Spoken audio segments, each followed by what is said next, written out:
Hey everybody, it's been quite some time since I made a YouTube video. I've been very busy doing a lot of things, and I just wanted to take this opportunity and moment to talk about a new tabletop role-playing game that I recently just picked up, Warlock. I actually got the Trader's Edition, which you can't see the cover on the PDF, which is a bummer. But it is a game inspired by the early days of British tabletop gaming, as you can tell by the title. It is written by Greg Saunders, and it is produced by Fire Ruby Designs. So I picked this up recently because I wanted to play a rules light game. I wanted to test out a different, system setting, all the kind of things. You get tired of the D20 system, right? Anyways, came across this, and it's kind of the perfect merger between Warhammer Fantasy Roleplay, like first edition, and then also I personally see it as Troika. Um, I don't know what other people see, but I see it as Troika because I only played basically Troika when it comes to like the British style of gaming, which is a little bit different from our American style, but easy to grasp concepts. So what I wanted to do was I wanted to create a character for this game, and the first thing I do when I pick up a book is create a character because that's the best way to learn. So as you can see, you got this awesome Hydra. The artwork is going to be like this kind of throughout the workbook, or sorry, the book, because it's awesome. I like this style of artwork. But what we're going to do is we're just going to go ahead and go all the way down to creating characters. Now, in order to play this game, you need a D20 and then D6s. That's it. Super simple. Keep it easy. That's the mantra that I kind of am doing as a dungeon master and player. So you can tell that the very beginning of character creation, we're going to have, this is a skills-based game with careers as opposed to a class-based game. So what you're going to do at the very beginning is you're going to get your character sheet and you're going to start with your beginning skills. Now I'm going to switch over to a character that I created a second ago, and I didn't like the video, so I'm just live streaming it. But this is Rasputin. Um, so name, easy. Community is your race, humans, elves, dwarves, halflings. Doesn't matter what you play because there's no mechanical advantage to any of them. They all play the same. It's just fluff. And you're going to start with your adventuring skills. Now, it's kind of interesting how this plays out. As you can see, I have some at 10, I have some at 5, some at 4. What we're going to do is we're just going to look right here. It says the skills shown on the character sheet. See the back of the book and or this right here. All skills have a level. The higher, the better. Duh. Characters are competent individuals, and they have some good starting aptitudes here. 10 of these skills on your character sheet can be marked as level 6. 10 more can be marked at level 5, and then the rest start at level 4. So what I did is, the first thing I did is I went through all of these skills, and I said, okay, well, what's Rasputin really good at? Well, that's going to be my 6s. And I had no idea what career I was going to do because you roll for all that. So I did all my stat block.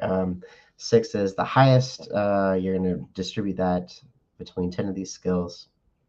You're also going to distribute 5 to 10 of those skills, and then the rest of the skills are going to be 4. Think of 4 as kind of like you're kind of unskilled at it. You can still make the rolls, but you're not going to be blowing up numbers. And in this game, you want to hit 20 or higher. That's how you win. Everything's a test of 20. And I'll get to more in depth about the game. But again, I wanted to create a simple character tutorial. So as you can see here, appraise, I was like, I'll make that a 5, so on and so forth. Now, the next thing you're going to do is you're going to roll for your stamina, which is a simple 2d6 plus 12. For Rasputin, we ended up with a 16. And then he also has luck, and that's a 1d6 plus 7. Now, stamina in this game is HP. Luck is your ability to kind of mess with fate. The interesting thing about luck is you can, when the DM calls for a roll, maybe you're not doing so hot in whatever the roll is and the skill is, because it's D20 plus skill equals whatever. So you could say, hey, I want to test my luck, and you would do d20 plus your luck skill. So mine's a 10, right? Well, let's say I do that, I succeed or I fail, it doesn't matter. My luck's going to go down to a 9, and you can keep on testing your luck until it's down to 0. Wasn't sure if you can retrieve luck. I would probably give luck away thematically or for role-playing purposes. Maybe you're really leaning into that rat catcher motif, because who doesn't want to be a rat catcher? But I like that mechanic. It's kind of like a test your fate, Mortal Kombat style. Anyways, so those are your 2 stats, and the rest are your skills. Again, human, elf, dwarf, halflings are the communities or races. No bonus, nothing. It's just purely fluff. So what you're going to do is now you're going to roll for your skills. It's going to have a little summary about each skill check and what it does, but this is the most important page right here. It says the basic careers. Sorry. So I interpret it as a little bit different. So it says the basic careers that can be taken by characters as they start their adventure follow. Roll 1d6 4 times and choose one of the 4 careers indicated. I looked at it like this. Instead of rolling 1d6 4 times, you roll 1d4 4 times, and then you roll for the 1d6 to see what it is. So in this instance, for Rasputin, the first die I rolled for d4 I rolled was a 4, and then my d6 roll was a rat catcher, and I was like, I'm already sold. I'm making my rat catcher Rasputin, because that just sounds fun. So as you can see here on my character sheet, voila, a rat catcher. So now we're going to scooch all the way down to the rat catcher. Give me a moment. There it is, rat catcher. All right, so it says athletics 10, medicine 10, brawling 12, stealth 12, survival 12. So that 10 and that 12, that's the highest number you can get in that skill set. You cannot go over that skill set as a rat catcher. Now, other career paths, there's possibility of going over those things. But as a rat catcher, I can never exceed a 10 in athletics, and I can never exceed a 12 in survival and stealth. So what you do is you got your rat catcher. You're going to read the little bit of spitter spatter. This is what you get. You get a dog. Cool. You get a staff. All right, cool. And then you get a few traps. That's it. That's all you get as a rat catcher. Then you're going to roll for your background as far as kind of more fluff. So for Rasputin, he was everywhere. Why do you ask? So he's a traveling rat catcher, king of the rats. And then he says he has seen man-sized rodents in the sewers. Which again, think about the Skavens, Warhammer, like plans of that, right? Were rats, whatever you want to be, but it's something that may not exist, right? Or maybe you are playing in a super fantasy game and there's lots of different races and stuff, or communities. Then maybe the Skaven or the were-rat exist, right? But that's just extra fluff, right?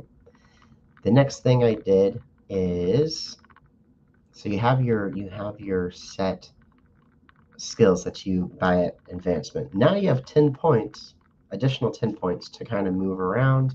But again, remember, it can never exceed a 10 or a 12, depending on the skills. So what I did for Rasputin here is I put 5 in athletics. And then I put, I believe, yeah, so that's 5, 6, 7. I did medicine, and then I also did one other. Maybe I didn't. But that's what I did. And then in this game, you have your character at this point. You are ready to play. The most important thing is going over your weapon stats. That's a d6 damage, and you're good to go. I don't have to worry about anything else as my character. Now there are character traits which you can roll. You can come up with your own, but you're going to pick 3 to kind of more flesh them out. So, maybe for Rasputin, I see him as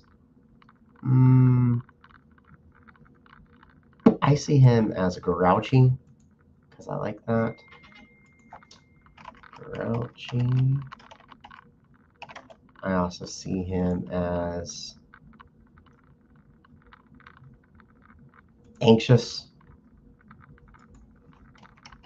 I would even do paranoid, always looking behind because of these rats that he's seen.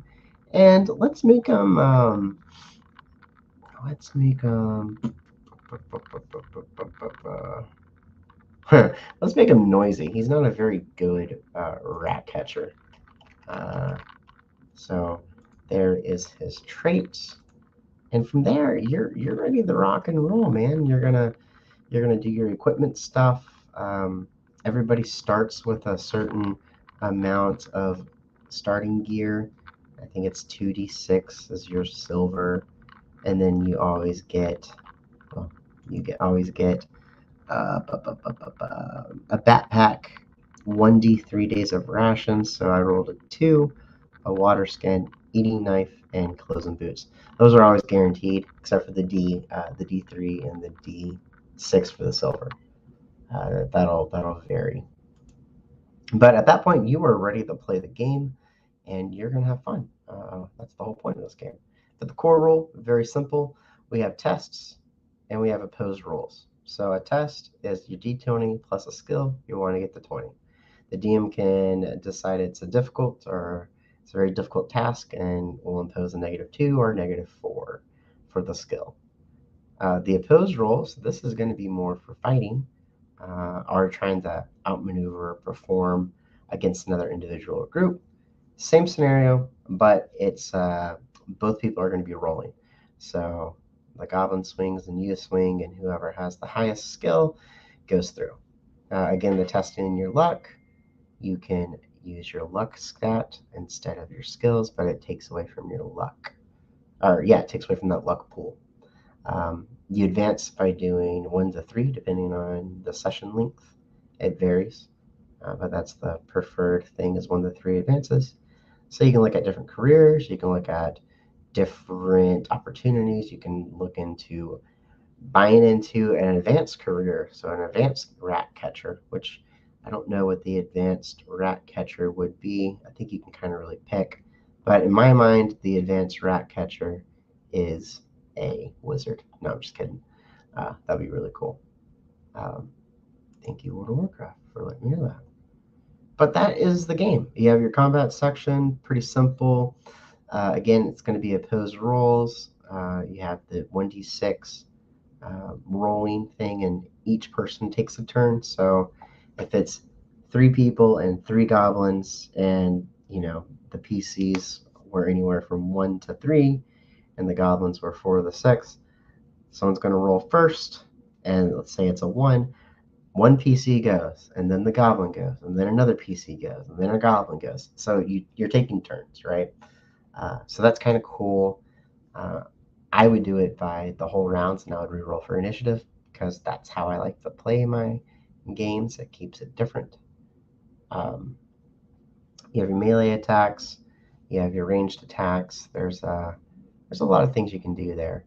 But the most important thing is no matter what happens when you're fighting and swinging and a miss or whatever, there's always going to be damage. It might be a lot of damage, or it might just be 1 damage. The cool thing is, armor in this game is armor reduction, right? You're rolling for your armor. So, like for a regular piece of gear set, you got a D4, D3. Well, whatever is going to soak. You have 1 to 3 chances of that thing soaking, right? But you're always still going to receive a 1 on that stamina. But it could soak up 2, could soak up 3, could only soak up 1 point. But the most important thing is you're always going to have 1 damage. And as you can see, it kind of goes from there on.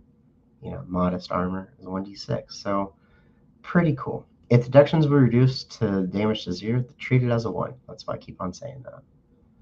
Alrighty. So that is the game. They have critical hits for different weapon types. You can recover your stamina. I would say you can recover luck with some role playing. Each Critical has specialized things for that bonus, whatever that d6 is plus whatever. If you're using a slashing weapon, this is what happens. If you're using a piercing weapons, this is what happens. So that's kind of a cool thing. Magic is pretty neat in this game. The cool thing about magic is, in order to cast a spell, you have to sacrifice some of your stamina or your life points to cast the spell. It creates magic to be this very dark and sinister thing, or even healers being giving something, sacrificing something to help others or destroy others, depending on how you play. But that's the magic in a nutshell. I'm not sure if on the spell table, typically there's a number outlined, 3. I'm not sure if that's how much you have to pay to do that skill, to do this alarm spell, or if that's the level of spell, because there's really no levels in this game. But I'll figure that out as I continue on. I just wanted to make a character because I didn't see anybody on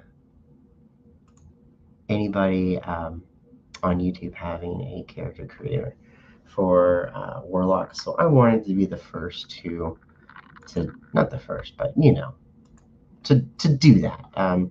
Again, this is a very niche game. I don't expect this to get a lot of views or anything like that, but I did want to go ahead and make this video because I think this game's really cool. And that's all I got for y'all. Thank y'all so much for watching this video. Like and subscribe if you want to, or if not, I don't care really. But I did want to make this video. So I have it for myself and for my players that are going to play. They have something to look into. Anyways, I will talk to you guys later. Bye-bye.